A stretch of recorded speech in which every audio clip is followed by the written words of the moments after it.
Employees at a local manufacturing plant have accepted their first union contract. Emergency medical workers show off their life-saving equipment, and blueberry season is just around the corner. All right, coming up in the forecast, Memorial Day weekend could have some showers here or there. We'll try to pinpoint all of that for you in a few minutes. Coming up in sports, the Alabama High School Athletic Association has announced their spring reclassification. We take a look at competitive balancing and changes for local teams as EAN Local News starts now.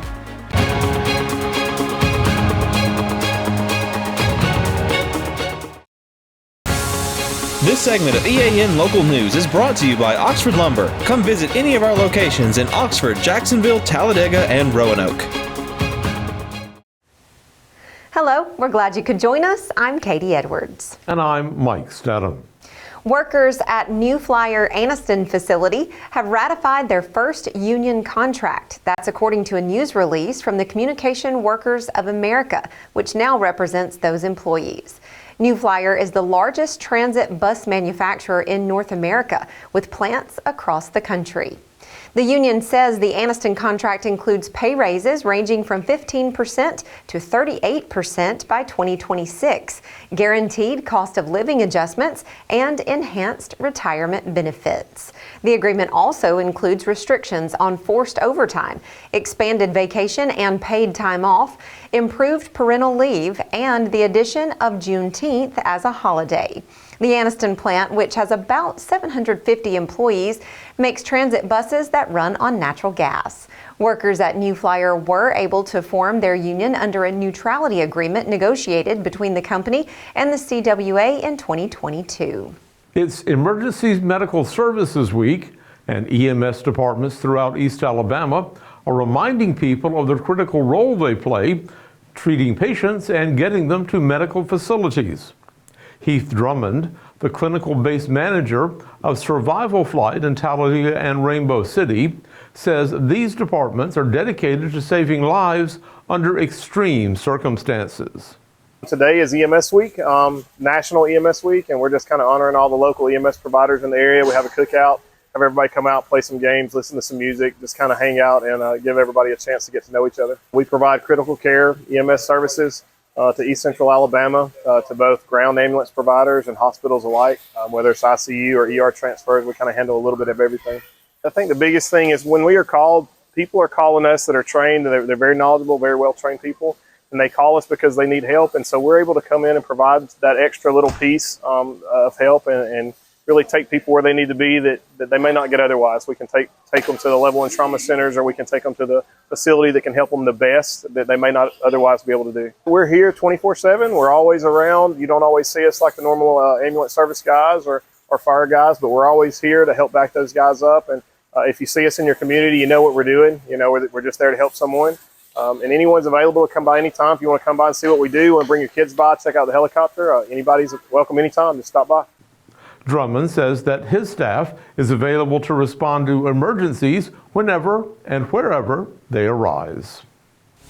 When we come back, get ready to pick some blueberries. For over 60 years, Oxford Lumber has been servicing our area, and our customer service has always been our main focus. Our customer service is what sets us apart from anyone else. From the moment you enter, our highly trained staff will treat you like family. To enthusiastically provide total customer satisfaction within a positive and self-fulfilling employee relations environment. Visit us at any of our 4 locations or at oxfordlumber.com. This segment of EAN Local News is brought to you by WM Grocery, located in Heflin, Wadowee, Roanoke, and in Piedmont. This year's blueberry crop in East Alabama is just about ready for picking, and one major grower is planning a special week-long event next month to celebrate the harvest. Rainbow Omega in Eastaboga will feature blueberries starting on Monday, June 10th. CEO Tim Hodge says the bushes are full of berries, and it looks like this year's crop will be a good one. The week of June 10th, our blueberries should be ready to go. We've had all of our bushes are full right now, and it looks like we're going to have a real good season. So the week of the 10th, we'll be picking and being open for folks to come and pick their own. So that Saturday, June 15th from 7 to 2, we'll actually be having we call it our Blueberry Picking Day. It's an opportunity for everybody to come out, pick blueberries, purchase blueberries. We'll also have some blueberry themed snacks available, some recipes available as well that you can vote on which ones you like best. Hodge says the Rainbow Omega Garden Center is open every weekday from 8 until 4 and on Saturdays from 8 until 2. The center offers a wide selection of flowers and ferns that are grown at the facility. The really neat part about making a purchase here at our Rainbow Omega Gardening Gift Shop is all the proceeds go to support Rainbow Omega, which is a mission that we have here in Eastaboga for the last 29 years, where we provide services to individuals with developmental disabilities, everything from residential services to day programs to vocational opportunities within our work center. So the Garden Center supports that. Plus, the plants are grown in our 11 greenhouses, and some of our individuals that live here, they actually do the work in the greenhouses and produce these plants. So you're supporting them, you're supporting Rainbow by making a purchase here in Eastaboga. The city of Jacksonville has opened its first electric vehicle charging station at the new City Hall on Church Avenue. Residents and visitors with electric vehicles can top off their batteries while eating and shopping downtown. The two Level 2 stations are in the City Hall parking lot and are ready to use with the OpConnect smartphone app at a rate of 18 cents per kilowatt hour. City officials are hoping that the facilities will attract more visitors because of the recent growth of the electric vehicle market in the state.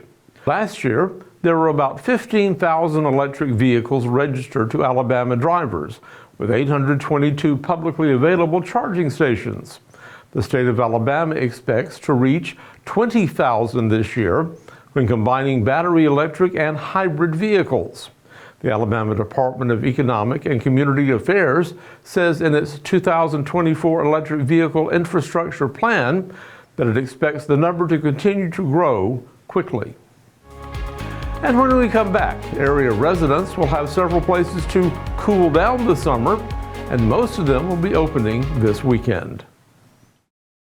Spring into freshness at WM. Celebrate the season with our bountiful selection of farm fresh produce. From juicy berries to crisp greens, taste the flavors of spring at WM. Visit us today and let the freshness bloom in every bite.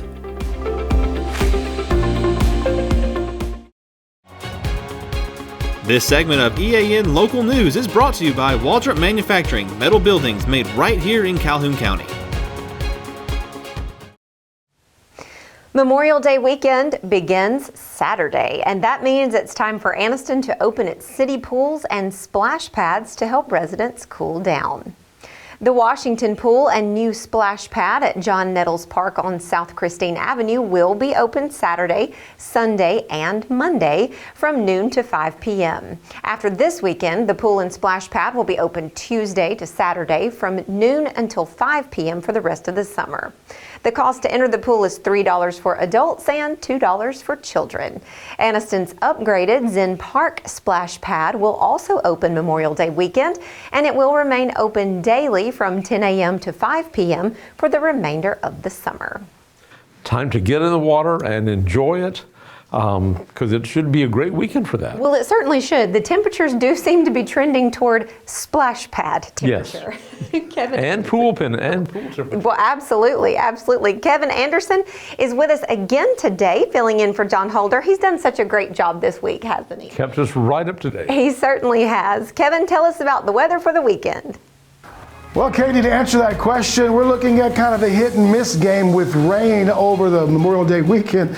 We'll talk about that, though, in the full forecast in just a few minutes. For metal buildings in Alabama and the Southeast, Waldrop Manufacturing is your one-stop source. A Waldrop metal building provides the coverage and protection your investments need. They specialize in carports, RV covers, portable buildings, and storage buildings. Stop paying rent for storage. With Waldrop's price per foot, you can actually save money by buying straight from the manufacturer. Waldrop buildings are guaranteed because Waldrop manufactures buildings with U.S. steel right here in Calhoun County. Waldrop Manufacturing, serving the entire Southeast. Give them a call today. Oh my goodness, what a comfortable Friday morning it was. Look at that, 67 degrees. We had fair skies this morning, warmed up to 87, and that's a little above the average for this time of year. I like that though, that 46 record low way back in 2010. All right, weather on your street for tonight. We do have some clouds in the area, and this is going to be for David Street in Sachs. You look really good tonight. Nice, cool, comfortable 69 degrees. And then for tomorrow, we'll look at some showers.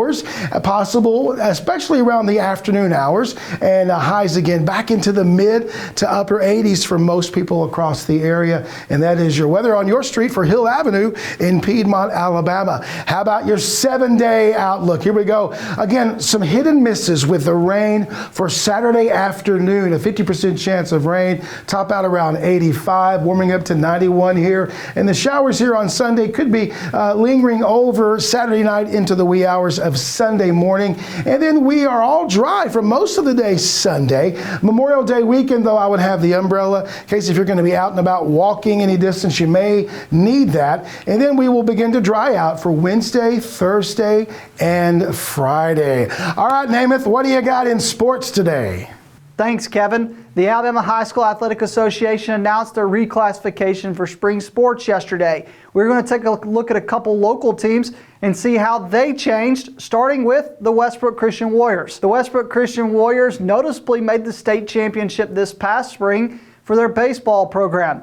You see the state championship game right here. There's Coach Jerry Wendell. His team made the state championship game with only one senior in the lineup and a lot of sophomores and juniors.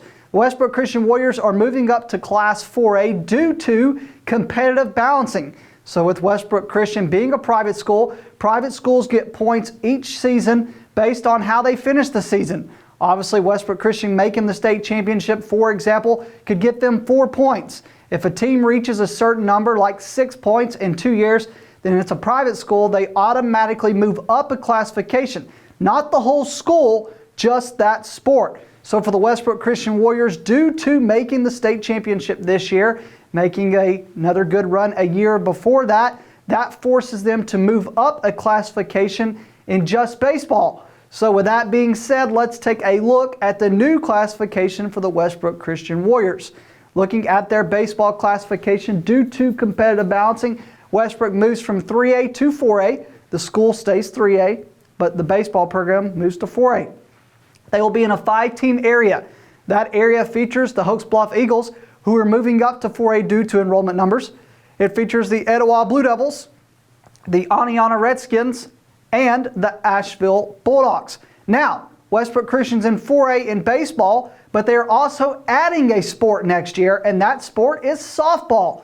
So the Westbrook Christian Warriors are adding a softball program next year. They will be in 3A, which is what Westbrook Christian is technically due to enrollment numbers. And the Westbrook Christian Warriors softball area will feature Ohatchee, Piedmont, and Glencoe. Now, Westbrook also moved up in a different sport due to competitive balancing, and that is soccer. How about this? You're probably like, Namath, I'm confused at this point. Well, you got 4A in baseball, 3A in softball. Well, soccer has been so dominant, they had moved up to 4A last time due to competitive balancing. They move up again due to competitive balancing, and the Westbrook Christian soccer programs are now 5A. That's right. So Westbrook Christian will be 5A in soccer, where they will play Lincoln and Jacksonville. That's their area. Hey, we have another team, though, that is moving down in classification due to enrollment numbers, and that is the Alexandria Valley Cubs. You see their Kevin Bird Welch Field right here during their playoff run for the baseball team. The Alexandria Valley Cubs finished as the state champions this past season in baseball. They beat Springville in the semifinals before beating Mobile Christian in the finals. Well, Alexandria is moving from 5A to 4A. But now this is a public school, so competitive balancing does not matter for public schools. It's strictly on enrollment numbers. Well, Alexandria's enrollment numbers are low enough for the next 2 years that they will be dropping from 5A to 4A. Zach Welch, though, will be losing 15 seniors that brought home their first baseball state championship in school history. So, with Alexandria moving from 5A to 4A, let's take a look at what things will look like for them in in 2 sports that they have in the spring. Let's start with baseball. For Zach Welch's team dropping from 5A to 4A, They will now be joined in 4A Area 12 by White Plains, Coach Blake Jennings' team, Cleburne County, Coach Townsend's team, and the Cherokee County Warriors. Now, for softball, Coach Hess's team was 1 win away from the state finals in 5A. They dropped to 4A. They will be in an area with White Plains, who is going to be looking for their 4th coach in their 4th year, Cleburne County, and Cherokee County, who made the state tournament at Chocolaca Park this year. So for the Alexandria Valley Cubs, they moved from 5A to 4A due to their enrollment numbers. Let's take a look at the Jacksonville Golden Eagles. We have some highlights of their baseball team from earlier this season. Their baseball team made the playoffs this past season. They fell in the first round to North Jackson. But Coach Jamison Edwards' team, though, will be moving up from 4A to 5A. They are one of the few teams, actually the only local team, to make the move up from 4A to 5A. And they are going to be playing probably some unfamiliar teams due to that move. So they are no longer in 4A, but they still have a lot of talent coming back next year, Jamison Edwards does, and they're looking to improve. So with Jacksonville making the move from 4A to 5A due to enrollment numbers, let's take a look at what things will look like for them in terms of area play. For the baseball team, they join an area that's going to feature 4 teams. You have Coach Edwards and the Jacksonville Golden Eagles. You have the Lincoln Golden Bears. You have the Moody Blue Devils, and you have the St. Clair County Saints. Now for softball, it's the same except you drop Moody, which is a great move for Gary Hatchley, that's for sure. Moody played for a state championship this past season. Now, you have Jacksonville, Lincoln, and St. Clair County. That is 5A Area 11. Now, we showed you a second ago, earlier when we were talking about Westbrook, but looking at the soccer area for Jacksonville, they're joined by a 3A school that goes 5A due to competitive balancing, which is Westbrook Christian, and they are joined by Lincoln.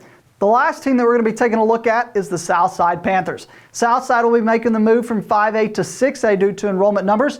So let's start by looking at Coach Chappell's baseball team and what their area is going to look like. Now, for baseball, softball, and soccer, all their areas are the same for Southside. They're in Area 14. That features Gadsden City and Fort Payne. For the softball team, they're in Area 14, which features Fort Payne and Gadsden City. And for the soccer team, they're in Area 14, which features Gadsden City and Fort Payne. That's it for EA and local sports. Hope you have a great weekend. Have a great holiday. Let's go back to Mike and Katie. Thanks for the update, Namath, and we thank you for watching today. You can find us here every weeknight on Facebook and on YouTube and on a variety of sites, including our website, the Calhoun Journal, and Newsbreak. Just go to the platform of your choice and watch our news, sports, and weather coverage whenever it's convenient for you. That's right. Have a great Memorial Day weekend. We'll see you back here Tuesday for your news on your schedule.